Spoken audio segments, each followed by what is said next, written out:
Perkembangan badai Erin saat ini, hujan deras malam ini hingga Minggu di Kepulauan Leeward Utara, Kepulauan Virgin, dan Puerto Rico dapat menyebabkan banjir bandang dan banjir perkotaan yang terisolasi dan cukup parah di beberapa wilayah, disertai tanah longsor di beberapa wilayah terisolasi.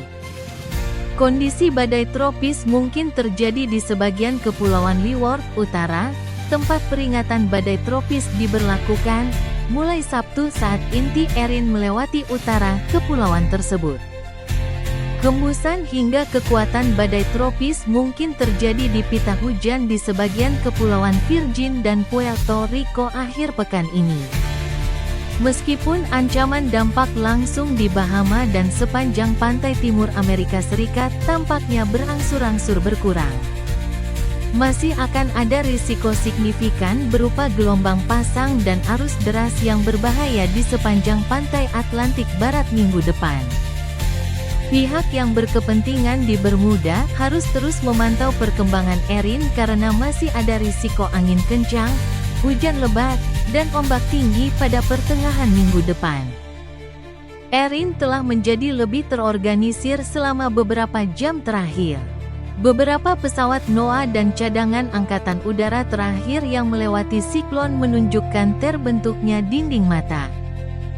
Dengan pesawat cadangan angkatan udara melaporkan angin setinggi 700 mb dengan kecepatan 85 mil per jam, 75 knot, di timur laut pusat siklon. Selain itu, citra satelit konvensional menunjukkan perkembangan awan mendung yang padat di bagian tengah.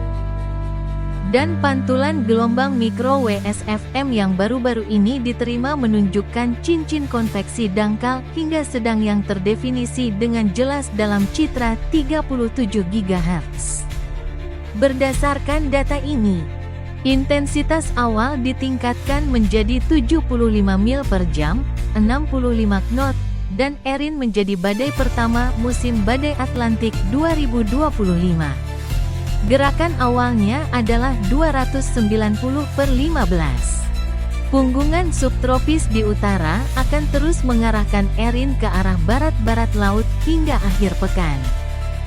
Arus barat lintang tengah yang mendekat diperkirakan akan menyebabkan melemahnya punggungan badai pada akhir periode perkiraan.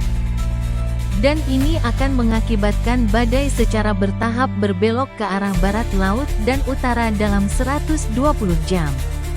Panduan badai tetap menunjukkan kesesuaian yang cukup baik hingga sekitar 60-72 jam. Setelah periode tersebut, terdapat beberapa perbedaan dalam kecepatan maju dan sebaran lintasan dengan belokan ke utara. Model badai regional kembali berada di sepanjang tepi barat amplop panduan. Sementara model GFS dan Google DeepMind tetap berada di tepi timur. Meskipun masih menyebar, amplop panduan belum bergeser secara signifikan sejak peringatan terakhir.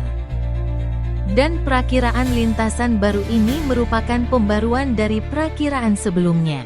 Masih terdapat ketidakpastian mengenai dampak apa yang mungkin ditimbulkan Erin terhadap sebagian wilayah Bahama, pantai timur Amerika Serikat, dan Bermuda, jarak jauh.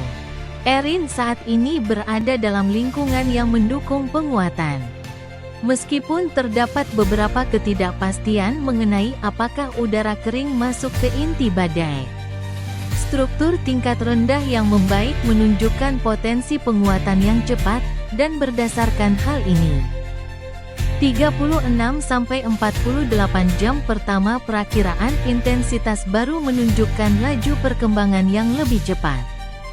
Setelah 48 jam, badai diperkirakan akan mengalami geseran vertikal dari utara ke barat laut yang setidaknya akan memperlambat perkembangannya.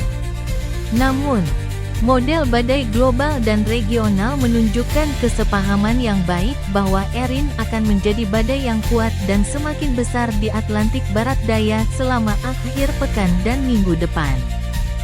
Perlu dicatat bahwa model Florida State Super Ensemble dan US Navy COAMPSTC memperkirakan intensitas puncak yang lebih tinggi daripada prakiraan resmi.